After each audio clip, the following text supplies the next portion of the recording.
Hi friends, welcome back to Kavya Santu Kannada vlogs. ಇವತ್ತಿನ vlog ಏನಪ್ಪ ಅಂದರೆ ಹೆಸರು ಕಾಳು ಮತ್ತು ಆಲೂಗೆಡ್ಡೆನ ಬಳಸಿ ಪರೋಟ ಮಾಡಿದ್ದೀನಿ. ಯಾವ ರೀತಿ ಮಾಡೋದು ಅಂತ ನೋಡೋಣ ಬನ್ನಿ.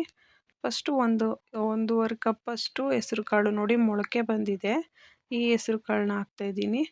ಇದಕ್ಕೆ ಆಲೂಗೆಡ್ಡೆನ ಸಿಪ್ಪೆ ತೆಗೆದು ಕಟ್ ಮಾಡಿ ಇಟ್ಕೊಂಡಿದ್ದೀನಿ ನೋಡಿ ಈ ಥರ. ಇದನ್ನು ಸ್ಟೀಮಲ್ಲಿ ಬೇಯಿಸಬೇಕು. ಒಂದು ಕುಕ್ಕರ್ಗೆ ಸ್ವಲ್ಪ ನೀರು ಹಾಕಿ ನೋಡಿ ಈ ಥರ ಸ್ವಲ್ಪ ನೀರು ಹಾಕಿ ಈ ಪಾತ್ರೆನ ಇಡ್ತಾಯಿದ್ದೀನಿ. ಇದನ್ನೊಂದು 3 ವಿಸಲ್ ತೆಗೆದ್ರೆ ಸಾಕು. ಇಲ್ಲ ನೀವು ಯಾರಾದರೂ ಸ್ಟೀಮಲ್ಲಿ ಬೇಯಿಸ್ತೀನಿ ಅಂತಂದರೆ ಬೇಯಿಸ್ಬೋದು ನೋಡಿ. ಇವಾಗ ಕುಕ್ಕರ್ ವಿಸಲ್ ಹಾಕ್ತಾಯಿದ್ದೀನಿ. ಕ್ಯಾಪ್ ಹಾಕಿ ಒಂದು 3 ವಿಸಲ್ ತಗೊತೀನಿ. ಅಷ್ಟರಲ್ಲಿ ಬನ್ನಿ, ನಾನು ಗೋಧಿ ಹಿಟ್ಟನ್ನ ಬಳಸಿ ಚಪಾತಿಗೆ ಯಾವ ರೀತಿ ಹಿಟ್ಟನ್ನ ಕಲಿಸ್ತೀರಾ ಅದೇ ರೀತಿ ಕಲಿಸ್ಬೋದು. ನಾನು ಗೋಧಿ ಹಿಟ್ಟಲ್ಲಿ ಮಾಡ್ತಾಯಿದ್ದೀನಿ. ನೀವು ಯಾರು ಮೈದಾ ಬಳಸಿ ಮಾಡ್ತೀರಾ ಅಂತ ಅಂದರೆ ಮೈದಾನೂ ಬಳಸ್ಬೋದು. ಟೇಸ್ಟು ತುಂಬ ಚೆನ್ನಾಗಿರುತ್ತೆ ನೋಡಿ. ಈ ಥರ ನಾನೊಂದು 3 ಕಪ್ಪು ಗೋಧಿ ಹಿಟ್ಟನ್ನ ಯೂಸ್ ಮಾಡ್ತಾಯಿದ್ದೀನಿ. ನೀವು ನಿಮ್ಮ ಮನೆಗೆ ಎಷ್ಟು ಅವಶ್ಯಕತೆ ಐತೆ ನೋಡಿ ಅಷ್ಟನ್ನು ಬಳಸಿ ನೀವು ಮಾಡ್ಬೋದು. ಸ್ವಲ್ಪ ಉಪ್ಪು. ಇವಾಗ ಚಪಾತಿ ಹಿಟ್ಟಿನ ಅದಕ್ಕೆ ಇದನ್ನು ಚೆನ್ನಾಗಿ ಕಲಿಸ್ಬೇಕು ನೋಡಿ. ಈ ರೀತಿ ಫಸ್ಟು ಉಪ್ಪು ಮಿಕ್ಸ್ ಆದಮೇಲೆ ನೋಡಿ ಈ ರೀತಿ ಕಲಿಸ್ತಾ ಇದ್ದೀನಿ ನಾನು. ಚೆನ್ನಾಗಿ ನಾದಿ ಹಿಟ್ಟು ಬನಿ ಬರೋ ರೀತಿ ಕಲಿಸ್ಬೇಕು ನೋಡಿ. ಈ ರೀತಿ ಸ್ವಲ್ಪನೇ ನೀರು ಹಾಕ್ಕೊಂಡು ಕಲಿಸ್ತಾ ಇದ್ದೀನಿ ನಾನು. ಕಲಸೋದ್ರೊಳಗಡೆ ಕುಕ್ಕರ್ ವಿಸಲ್ಲು ಬಂದಿರುತ್ತೆ. ಇದನ್ನು ಅಷ್ಟರಲ್ಲಿ ಸೈಡ್ಗೆ ಎತ್ತಿಟ್ಕೊಳ್ಳೋಣ ನೋಡಿ. ಇಷ್ಟು ಇದ್ದರೆ ಸಾಕು, ಇಷ್ಟಿರಬೇಕು ಹಿಟ್ಟು. ಇದನ್ನು ರೆಸ್ಟ್ ಮಾಡೋಕ್ಕೆ ಇಡ್ತೀನಿ. ನೆಕ್ಸ್ಟು ನೋಡಿ ಇವಾಗ ಆಲೂಗೆಡ್ಡೆಗೆ ಒಂದು ನೈಫಲ್ಲಿ ಚುಚ್ತಾ ಇದ್ದೀನಿ. ಎಷ್ಟು ಚೆನ್ನಾಗಿ ಬೆಂದಿದೆ. ಕಾಳುಗಳನ್ನು ಅಷ್ಟೇ ನೋಡಿ, ಇಷ್ಟು ಬೆಂದಿದ್ರೆ ಸಾಕು. ಇದನ್ನು ಸ್ವಲ್ಪ ಮಸಿಬೇಕು. ಅದಕ್ಕೂ ಮುಂಚೆ ಇದಕ್ಕೆ ಸ್ವಲ್ಪ ಐಟಮ್ಗಳನ್ನ ಹಾಕಬೇಕು. ಯಾವ್ದ್ಯಾವುದು ಅಂತ ತೋರಿಸ್ತೀನಿ ನೋಡಿ. ಫಸ್ಟು ಇದನ್ನ ಸ್ವಲ್ಪ ಮಸ್ಕೊತೀನಿ ನೋಡಿ. ಇದೆಲ್ಲ ಆಲೂಗೆಡ್ಡೆ ಮತ್ತು ಹೆಸ್ರು ಕಾಳು ಸ್ವಲ್ಪ ಇದಾಗಬೇಕು. ನಿಮಗೆ ಇದು ಬಾಯಿಗೆ ಸಿಗೋದು ಬೇಡ ಅಂತಂದರೆ ಮಿಕ್ಸಿಲಿ 1 ರೌಂಡ್ ನೀವು ರುಬ್ಕೋಬೋದು. ನಾನೇನು ರುಬ್ಬಲ್ಲ, ನಾನು ಇದೇ ಥರ ಮಾಡೋದು. ಚೆನ್ನಾಗಿರುತ್ತೆ ಟೇಸ್ಟು. ಹೆಸ್ರು ಕಾಳು ಮೊಳಕೆ ಬಂದಿರೋದ್ರಿಂದ ಟೇಸ್ಟ್ ಅಂತೂ ತುಂಬ ಚೆನ್ನಾಗಿರುತ್ತೆ. ಒಂದು ಸಲ ಟ್ರೈ ಮಾಡಿ, ಯಾವ ರೀತಿ ಬಂತು ಅಂತ ಕಮೆಂಟ್ ಮಾಡಿ. ಯಾರೆಲ್ಲ ಹೊಸ್ದಾಗಿ ನನ್ನ ಯೂಟ್ಯೂಬ್ ಚಾನಲ್ನ ನೋಡ್ತಾ ಇದ್ದೀರಾ ದಯಮಾಡಿ ಸಬ್ಸ್ಕ್ರೈಬ್ ಮಾಡಿ, ಪಕ್ಕದಲ್ಲೇ ಇರುವಂಥ ಬೆಲ್ ಬಟನ್ನ ಕ್ಲಿಕ್ ಮಾಡಿ, ಲೈಕ್ ಮಾಡಿ, ಶೇರ್ ಮಾಡಿ ಹಾಗೂ ಕಮೆಂಟ್ ಮಾಡಿ. ನಿಮ್ಮ ಫ್ಯಾಮಿಲಿ ಫ್ರೆಂಡ್ಸ್ಗೆ ಈ ವಿಡಿಯೋನ ಆದಷ್ಟು ಶೇರ್ ಮಾಡಿ. ಇದೇ ರೀತಿ ಸಪೋರ್ಟ್ ಮಾಡಿ ನೋಡಿ. ಈ ರೀತಿ ಎಲ್ಲ ಮಸಿತಾ ಇದ್ದೀನಿ. ಇವಾಗ ನೋಡಿ ಐಟಮ್ಗಳನ್ನ ಯಾವ್ದ್ಯಾವ್ದು ಹಾಕಬೇಕು ಅಂತ ಹೇಳ್ತೀನಿ ನೋಡಿ. ಫಸ್ಟು ಸ್ವಲ್ಪ ಉಪ್ಪು ಹಾಕ್ತೀನಿ. ಚಪಾತಿ ಹಿಟ್ಟಿಗೂ ಉಪ್ಪು ಹಾಕಿರ್ತೀವಿ. ಉಪ್ಪನ್ನ ನೋಡಿ ನಿಮ್ಮ ರುಚಿಗೆ ಅನುಸಾರವಾಗಿ ಉಪ್ಪನ್ನ ಸೇರಿಸ್ಕೊಳ್ಳಿ. ನೆಕ್ಸ್ಟು ಇದಕ್ಕೆ ಜೀರಿಗೆ ಹಾಕ್ತಾಯಿದ್ದೀನಿ. ಸ್ವಲ್ಪ ಜೀರಿಗೆನ ಸೇರಿಸ್ಕೊತಾ ಇದ್ದೀನಿ. ಮತ್ತು ನೆಕ್ಸ್ಟ್ ಬಂದು ಸ್ವಲ್ಪ ಸೋಂಪು ಕಾಳನ್ನ ಸ್ವಲ್ಪ ಸೇರಿಸ್ತಾ ಇದ್ದೀನಿ. ಅದಾದ ನಂತರ ಮತ್ತು ಸ್ವಲ್ಪ ಗರಂ ಮಸಾಲ. ನಾನು ಗರಂ ಮಸಾಲನ ಮನೆಯಲ್ಲೇ ರೆಡಿ ಮಾಡಿರೋದು. ಒಂದು 1/4 ಟೇಬಲ್ ಸ್ಪೂನಷ್ಟು ಗರಂ ಮಸಾಲ ಮತ್ತು ಒಂದು 1/4 ಟೇಬಲ್ ಸ್ಪೂನಷ್ಟು ನಿಂಬೆ ರಸ ನೋಡಿ. ಫಸ್ಟು ಇವಾಗ ಇದನ್ನೆಲ್ಲ ಮಸ್ತು ಎಲ್ಲ ಒಟ್ಟಿಗೆ ಸೇರಬೇಕು. ಇದೆಲ್ಲ ಕ್ಲೀನಾಗಿ ಮಿಕ್ಸಪ್ ಆಗಬೇಕು ನೋಡಿ. ಈ ರೀತಿ ಎಲ್ಲ ಮಿಕ್ಸ್ ಮಾಡ್ತಾ ಇದ್ದೀನಿ. ಬಿಸಿ ಇರುವಾಗಲೇ ಮಸಿದ್ರೆ ಬೇಗನೆ ಎಲ್ಲ ಹೊಂದ್ಕೊಳುತ್ತೆ ಎಲ್ಲ ಐಟಮು. ಇದಕ್ಕೆ ಒಲೆಯನ್ನು ಹಚ್ಚೋ ಅವಶ್ಯಕತೆ ಏನಿಲ್ಲ. ಅದೇ ರೀತಿ ಎಲ್ಲನೂ ಮಸಿಬೇಕು. ತುಂಬ ಬಿಸಿ ಇದೆ ನೋಡಿ. ಬಿಸಿ ಇರುವಾಗಲೇ ಈ ರೀತಿ ಮಸಿಬೇಕು ನೋಡಿ. ಇವಾಗ ಒಂದು ಸ್ವಲ್ಪ ಅರಿಶಿನದ ಪುಡಿನ ಹಾಕ್ಕೊತಾ ಇದ್ದೀನಿ. ಇದಿಷ್ಟು ಐಟಮ್. ಇಲ್ಲ ನೀವೇನಾದರೂ ಸೊಪ್ಪು ಯಾವುದಾದ್ರೂ ಮೆಂತ್ಯ ಸೊಪ್ಪು ಈ ಥರ ಸೇರಿಸ್ತೀನಿ ಅಂದರೆ ಈ ಟೈಮಲ್ಲಿ ಸೇರಿಸ್ಬೋದು. ನಾನು ಸೊಪ್ಪೇನು ಸೇರಿಸಿಲ್ಲ ಬರೀ ಇದಿಷ್ಟೇ ಹಾಕಿರೋದು ನಾನು. ನೋಡಿ ಈ ರೀತಿ ಎಲ್ಲ ಮಸಿಬೇಕು, ಪೂರ್ತಿ ಎಲ್ಲ ಒಟ್ಟಾಗಬೇಕು. ಅದಾದ ನಂತರ ಒಂದು ಸ್ಪೂನಲ್ಲಿ ಮತ್ತೆ ಎಲ್ಲ ನೀಟಾಗಿ ಒಂದು ಸೈಡಿಗೆ ಮಾಡಿ ನೋಡಿ ಇವಾಗ ಕೈಯಲ್ಲಿ ಉಂಡೆ ಮಾಡ್ಕೊತಾ ಇದ್ದೀನಿ. ನೋಡಿ ನೀವು ಇನ್ನೂ ಚಿಕ್ಕದು ಬೇಕಾದರೂ ಮಾಡ್ಕೊಬೋದು, ಇನ್ನೂ ದೊಡ್ಡದು ಬೇಕಾದರೂ ಮಾಡ್ಕೊಬೋದು. ನೋಡಿ ನನಗೆ ಇಷ್ಟರಲ್ಲಿ ಒಂದು 13 ಉಂಡೆ ಅಷ್ಟು ಆಗಿತ್ತು. ಇದನ್ನು ಸೈಡ್ಗೆ ಇಟ್ಕೊಂಡು ನೋಡಿ ಚಪಾತಿ ಹಿಟ್ಟನ್ನು ಈ ರೀತಿ ಉಂಡೆ ಮಾಡಿ ಇಟ್ಕೊಂಡಿದ್ದೀನಿ. ನೋಡಿ ಇವಾಗ ಒಂದನ್ನು ಒತ್ತುತ್ತಾ ಇದ್ದೀನಿ ಯಾವ ರೀತಿ ಅಂತ.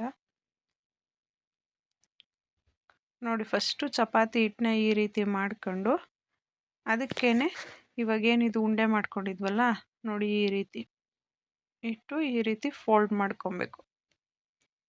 ಸೇಮ್ ಪರೋಟ ಪ್ರೊಸೀಜರೇನೆ. ಈ ರೀತಿ ಎಲ್ಲ ಇದು ಮಾಡಿ ಸೇರಿಸಿ ಮತ್ತೆ ಇವಾಗ ಒತ್ತಬೇಕು. ಪೂರ್ತಿ ತೆಳ್ಳಗೂ ಒತ್ತಬಾರ್ದು, ಪೂರ್ತಿ ಮಂದನೂ ಇರಬಾರ್ದು. ನೀವು ಚಪಾತಿ ಒತ್ತುತ್ತೀರಲ್ಲ ಅದಕ್ಕಿಂತ ಒಂಚೂರು ಒಂದು ನೂಲಷ್ಟು ದಪ್ಪ ಇದ್ದರೆ ಸಾಕು. ನೋಡಿ ನಾನು ಒತ್ತುತ್ತಾ ಇದ್ದೀನಲ್ವ, ನೋಡಿ ಈ ಥರ ತುಂಬ ಮಂದವಾಗಿ ಒತ್ತಿದ್ರೂ ತಿನ್ನೋಕ್ಕೆ ಅಷ್ಟು ಇದಾಗಿರಲ್ಲ. ಅದು ತುಂಬ ತೆಳ್ಳೆ ಆಗಿಬಿಟ್ರೂ ಅಷ್ಟು ಚೆನ್ನಾಗಿರಲ್ಲ. ಒಂದು ಮೀಡಿಯಮಲ್ಲಿ ಒತ್ತಬೇಕು. ನೋಡಿ ಇದು ಒಂದು ಒತ್ತಿದ್ದೀನಿ, ಇನ್ನೂ ಒಂದು ಮಾಡ್ತೀನಿ. ನಾನು ಒಂದು 3ರಷ್ಟು ನೋಡಿ ತೋರಿಸ್ಕೊಡ್ತೀನಿ. ನೋಡಿ ಇವಾಗ ಕಲ್ಲು ಕಾಯಕ್ಕಿಟ್ಟಿದ್ದೀನಿ. ಅದು ಕಾಯೋದ್ರೊಳಗಡೆ ನೋಡಿ ಇನ್ನೊಂದು ನೋಡಿ ಈ ರೀತಿ ಕೈಯಲ್ಲೇ ಇಟ್ಟು ತೋರಿಸ್ತಾ ಇದ್ದೀನಿ ನೋಡಿ. ಈ ರೀತಿ ಇದನ್ನು ಎಲ್ಲನೂ ಮುಚ್ಚಬೇಕು. ನೋಡಿ ಮತ್ತೆ ಕೆಳಗಡೆ ಇಟ್ಟು ಒತ್ಕೊಬೇಕು ಅಷ್ಟೇ. ಈಸಿಯಾಗಿರುತ್ತೆ, ಬಟ್ ಟೇಸ್ಟ್ ಅಂತೂ ತುಂಬ ಚೆನ್ನಾಗಿರುತ್ತೆ. ಮಕ್ಳುಗಳಿಗೂ ಕೊಡ್ಬೋದು. ಯಾರು ಮಕ್ಳುಗಳು ಕಾಳು ತಿನ್ನಲ್ಲ ಅಂತಾರೆ ಅವ್ರುಗಳಿಗೆ ಈ ಥರ ಮಾಡಿಕೊಡಿ, ಗೊತ್ತಾಗಲ್ಲ. ಆ ಮಕ್ಳುಗಳಿಗೆ ಸ್ವಲ್ಪ ರುಬ್ಬಿಟ್ರೆ ಏನು ಹಾಕಿರ್ತೀವಿ ಅಂತಲೇ ಗೊತ್ತಾಗಲ್ಲ. ಇದೇ ರೀತಿ ವಿಡಿಯೋಗಳಿಗೆ ಕಾವ್ಯ ಸಂತು ಕನ್ನಡ ವ್ಲಾಗ್ಸ್ನ ಸಬ್ಸ್ಕ್ರೈಬ್ ಮಾಡಿ, ಪಕ್ಕದಲ್ಲೇ ಇರುವಂಥ ಬೆಲ್ ಬಟನ್ನ ಕ್ಲಿಕ್ ಮಾಡಿದರೆ ನಾನು ಯಾವುದೇ ವಿಡಿಯೋ ಹಾಕಿದ್ರೆ ತಕ್ಷಣ ನಿಮಗೆ ನೋಟಿಫಿಕೇಷನ್ ಬರುತ್ತೆ. ನೋಡಿ ಈ ರೀತಿ ಇವಾಗ 2 ಪರೋಟನ ರೆಡಿ ಮಾಡಿ ಇಟ್ಕೊಂಡಿದ್ದೀನಿ. ನೋಡಿ ಈ ರೀತಿ ಒತ್ತಿದ್ದೀನಿ. ಇಷ್ಟು ಮಂದ ಇದ್ದರೆ ಸಾಕು. ನೋಡಿ ಇವಾಗ ರೊಟ್ಟಿ ಕಲ್ಲು ಕಾದಿದೆ. ನೋಡಿ ಇವಾಗ ಯಾವ ರೀತಿ ಬೇಯಿಸ್ತೀನಿ ಅಂತ.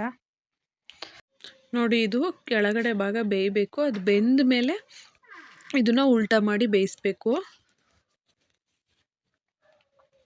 ನೋಡಿ ಈ ರೀತಿ ಬೇಯ್ತಾ ಇದೆ.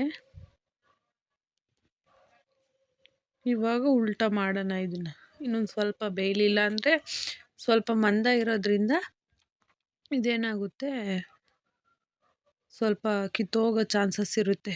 ನೋಡಿ ಈ ರೀತಿ ಇವಾಗ ಉಲ್ಟಾ ಮಾಡ್ಕೊಂಡೆ ಅಲ್ವಾ. ಇವಾಗ ಸ್ವಲ್ಪ ಇದಕ್ಕೆ 1 ಸ್ಪೂನಷ್ಟು ಎಣ್ಣೆ ಹಾಕ್ಕೊತೀನಿ.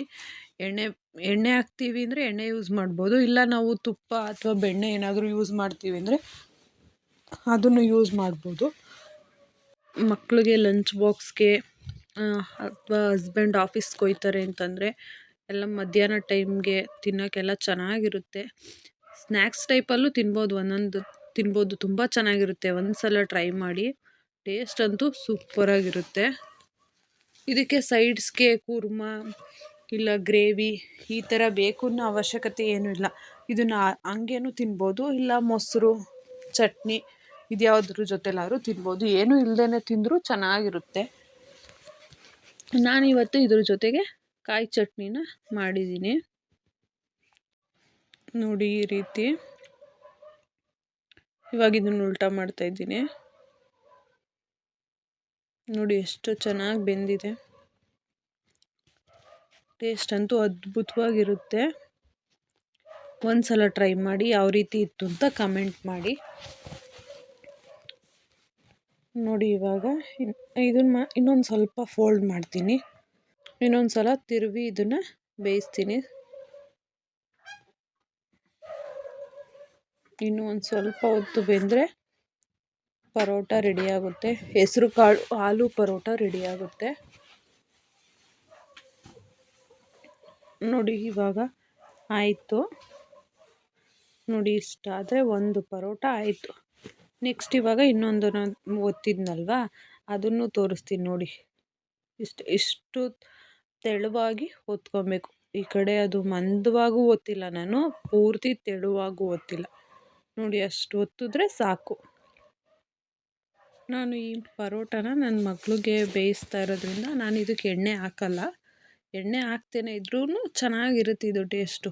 ನಾನು ಅವಳಿಗೆ ಸ್ವಲ್ಪ ಕೆಮ್ಮಿದೆ ಅಂತೇಳಿ ನಾನು ಎಣ್ಣೆ ಯೂಸ್ ಮಾಡ್ತಾಯಿಲ್ಲ ಅವಳಿಗೆ, ಹಾಗೆ ಬೇಯಿಸ್ತೀನಿ. ನೋಡಿ ಇದು ಎಷ್ಟು ಚೆನ್ನಾಗಿ ಬರುತ್ತೆ ಅಂತ ನೋಡಿ, ನೋಡಿದ್ರೇ ಗೊತ್ತಾಗುತ್ತೆ. ಇವಾಗ ಇದನ್ನು ಉಲ್ಟಾ ಮಾಡೋಣ. ನೋಡಿ ಎಷ್ಟು ಚೆನ್ನಾಗಿ ಕಾಣಿಸ್ತಾ ಇದೆ ಅಂತ. ಒಂದ್ಸಲ ನೀವುಗಳು ಕೂಡ ಟ್ರೈ ಮಾಡಿ ಯಾವ ರೀತಿ ಬಂತು ಅಂತ ನನಗೆ ಕಮೆಂಟ್ ಮಾಡಿ. ನೀವು ಕಮೆಂಟ್ ಮಾಡಿದ್ರೆ ನನಗೂ ಮೋಟಿವೇಶನ್ ಸಿಗುತ್ತೆ. ನೆಕ್ಸ್ಟು ಮತ್ತೆ ನಾನು ಹೊಸ ಅಡುಗೆಗಳನ್ನ ಮಾಡಬೇಕು ಅಂತ ಒಂದು ಸ್ಪಿರಿಟಲ್ಲಿ ನಾನು ಒಂದು ಅಡುಗೆಗಳನ್ನ ಮಾಡ್ತೀನಿ. ಅದಕ್ಕೆ ಹೇಳ್ತಾ ಇರೋದು. ಯಾರೆಲ್ಲ ಟ್ರೈ ಮಾಡಿದ್ರಿ ಎಲ್ಲರೂ ಒಂದು ಕಮೆಂಟ್ ಹಾಕಿ ಯಾವ ರೀತಿ ಬಂತು ಅಂತ. ನೋಡಿ ಇವಾಗ ಇದನ್ನ ಇನ್ನೊಂದು ಸ್ವಲ್ಪ ಫೋಲ್ಡ್ ಮಾಡ್ತೀನಿ. ನೋಡಿ ಎಷ್ಟು ಚೆನ್ನಾಗಿ ಬೆಂದಿದೆ. ಇದೇ ರೀತಿ ನೀವು ಟ್ರೈ ಮಾಡಿ ನೋಡಿ. ಇವಾಗ ಉಳ್ಳಿದ್ದೆಲ್ಲನೂ ಲಟ್ಟಿಸ್ತಾ ಇದ್ದೀನಿ ನಾನು. ಇನ್ನೊಂದು ಸ್ವಲ್ಪ ಬೆಂದರೆ ಆಯಿತು. ನೋಡಿ ಎರಡೂ ಕಡೆ ಎಷ್ಟು ಸೂಪರಾಗಿ ಬೆಂದಿದೆ. ಇದೇ ರೀತಿ ಇವಾಗ ಇದನ್ನು ಆಯಿಲ್ ಹಾಕಿನೇ ಬೇಯಿಸ್ತೀನಿ. ಇದೇ ರೀತಿ ನೀವು ಉಂಡೆಗಳನ್ನ ಹಾಕಿರ್ತೀರಲ್ವ, ಒಂದಾದ್ಮೇಲೆ ಬೇಯಿಸ್ಕೊಬೋದು. ಬಿಸಿಲಂತೂ ತುಂಬ ಚೆನ್ನಾಗಿರುತ್ತೆ. ನೋಡ್ತಾ ಇದ್ದೀರಲ್ವ ನೋಡಿ. ಚಿಕ್ಕದಾಗೂ ಒತ್ಕೊಬೋದು, ಇಲ್ಲ ದೊಡ್ಡದಾಗೂ ಒತ್ಬೋದು. ಅಂದರೆ ಫುಲ್ಲು ದೊಡ್ಡದಾಗೂ ಒತ್ತಬೇಡಿ, ಒಂದು ಮೀಡಿಯಮ್ ಆಗಿ ಒತ್ತಿ. ಸುತ್ತ ಕಾಳುಗಳು ಏನು ನಾವು ಒಳಗಡೆ ಸ್ಟಫಿಂಗ್ ಹಾಕಿದ್ದೀವಿ ಅದು ಪೂರ್ತಿ ಪರೋಟಾಗೆಲ್ಲ ಸಿಗಬೇಕು, ಆ ರೀತಿ ಒತ್ತಬೇಕು. ನೋಡಿ ಇವಾಗ ನೋಡ್ತಾ ಇದ್ದೀರಲ್ವ ನಾನು ಎಷ್ಟು ಚೆನ್ನಾಗಿ ಒತ್ತಿದ್ದೀನಿ ಅಂತ. ಇದೇ ರೀತಿ ನೀವು ಟ್ರೈ ಮಾಡಿ.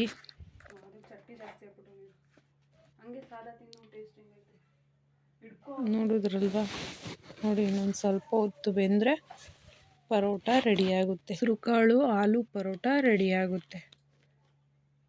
ನೋಡಿ ನಾನು ಇವಾಗ 3 ಪರೋಟನ ಒತ್ತಿ ತೋರಿಸಿದ್ದೀನಿ ಹೆಂಗೆ ಒತ್ತೋದು ಅಂತ. ಯಾವುದೂ ಕಿತ್ತೋಗಿಲ್ಲ ಮತ್ತು ಏನೂ ಆಗಿಲ್ಲ. ಎಷ್ಟು ಸೂಪರಾಗಿ ಬಂದಿದೆ ಅಂತ ನೋಡಿ. ನೋಡಿ ಇವಾಗ ಎಣ್ಣೆ ಹಾಕಿ ಸ್ವಲ್ಪನೇ ಹಾಕ್ತೀನಿ ನೋಡಿ. ಇವಾಗ ಎರಡೂ ಸೈಡ್ ಎಣ್ಣೆ ಹಾಕಿ ಫೋಲ್ಡ್ ಮಾಡಿ ಬೇಯಿಸ್ತೀನಿ ಅಷ್ಟೇ. ನೋಡಿ ಇವಾಗ ಎಷ್ಟು ಚೆನ್ನಾಗಿ ಬೆಂದಿದೆ ಅಂತ. ಇಷ್ಟು ಬೇಯಿಸಿದ್ರೆ ಸಾಕು. ನೋಡಿ ಎರಡೂ ಸೈಡ್ ಎಣ್ಣೆನ ಹಾಕ್ತಾಯಿದ್ದೀನಿ. ಬೇಕು ಅಂದರೆ ಎಣ್ಣೆ ಯೂಸ್ ಮಾಡಿ, ಇಲ್ಲಾಂದರೆ ಎಣ್ಣೆನ ಸ್ಕಿಪ್ ಮಾಡ್ಕೊಳ್ಳಿ. ನೋಡಿದ್ರಲ್ವ, ಇಷ್ಟಾದರೆ ಹೆಸ್ರುಕಾಳು ಆಲೂ ಪರೋಟ ರೆಡಿಯಾಗುತ್ತೆ. ಮತ್ತೆ ಸಿಗೋಣ ಮುಂದಿನ ವಿಡಿಯೋದಲ್ಲಿ. Thank you. Bye bye.